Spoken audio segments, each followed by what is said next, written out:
সকলকে জানাচ্ছি শুভ সকাল। আমি দীপা তোমাদের সামনে চলে আসলাম নতুন একটা ব্লগের সাথে। আশা করছি তোমরা সবাই ভালো আছো আর আমিও বেশ ভালো আছি।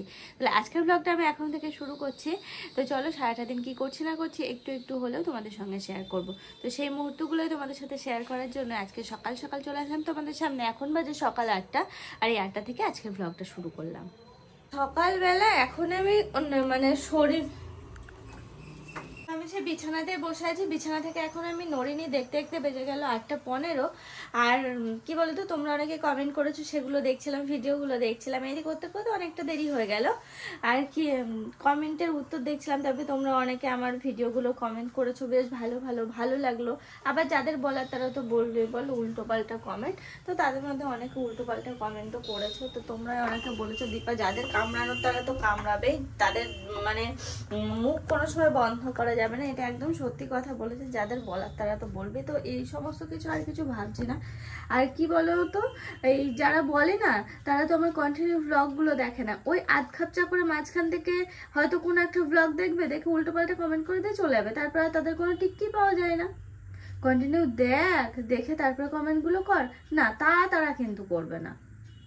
উল্টো পাল্টা কমেন্ট করার জন্য বসে আছে, ওই মাঝখান থেকে একটা করবে, পুরো ডিটেলস দেখবে না তো তাদের তো সব চরিত্রটাই এরকম না, যে মানুষকে কিভাবে ছোট করে যায়, মানুষকে কি উল্টো পাল্টা বলা যায়। তাদের মনই পরিষ্কার না, তারা উল্টো পাল্টা বলবে নাকি। তো এই সমস্ত কথা মাথা থেকে সত্যিই ঝেড়ে ফেললাম। তোমাদের কথা মতো, তোমাদের কথাই আমি মান্য করে চলছি, যে না সত্যি তোমরা যেটা বলছো, যে দীপা তুমি যত চেষ্টাই করো না কেন, যাদের বলার তারা বলবে, তাদের তুমি কোনো রকমের সোজা করতে পারবে না, কারণ তাদের মনটাই নোংরা। এটা একদম সত্যি কথা বল। চলো হ্যাঁ এখন যাই নিচে, দেখতে একটু অনেকটা বেলা হয়ে গেল।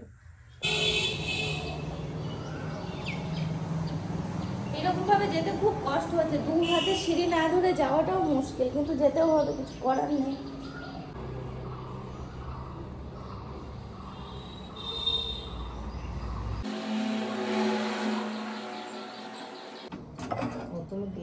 আর ওই মাঠের মধ্যে এখন কাদাও হবে, কাল তো ভালোই বৃষ্টি, কাল ভোরে বৃষ্টি হয়েছে।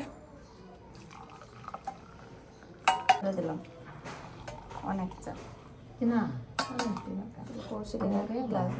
কৌশিকের দাও, এটা কৌশিকের।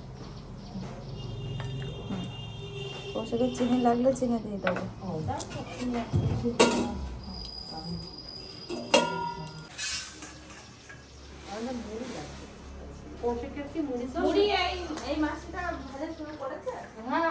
একদিন রেশন তুলতে আসা দেখেছি, একদিন আমার কাছে জিজ্ঞাসা করতে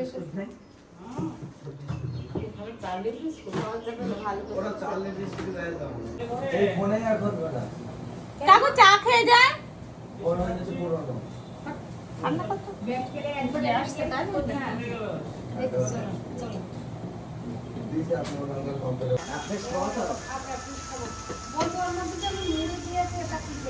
ওটা গরম করতে হবে না, এটা ইয়ে করো, ওই যেটুকু আছে ওটুকুই খাও। বাবা এত 2 কেজি মাছ দিয়ে দিয়েছে একবারে। 500-600 টাকা, 50 টাকা মাছ এটা, পয়সা তো কিনা। এত হ্যাঁ, আমাদের 200 গ্রাম মতো নিয়ে আয়। কালকে নিয়েছিল, কালকে কত বাবা দুটো নিতে না তো কি করবে, দামও তাই হবে। আমি 600 নিয়েছি। খাও, ক্যালসিয়াম আছে, 100 টাকায় খেয়ে নেবে। কাল 3 দিন আবার টাকা খেয়ে নেবে, আবার নাকি 8টার সময় ফিরত হয়ে যাবে। ও কি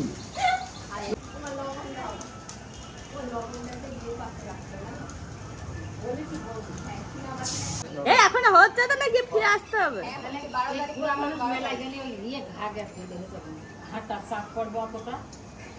পুরো ঘুরবে, হাঁটবো না, কোলে করে নিয়ে ঘুরাবে।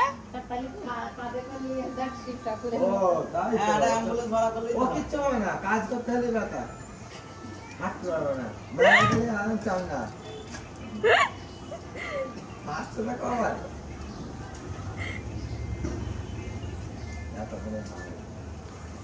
বলে সেলাই করতে একটু ব্যথা হয়ে বিকালবেলা।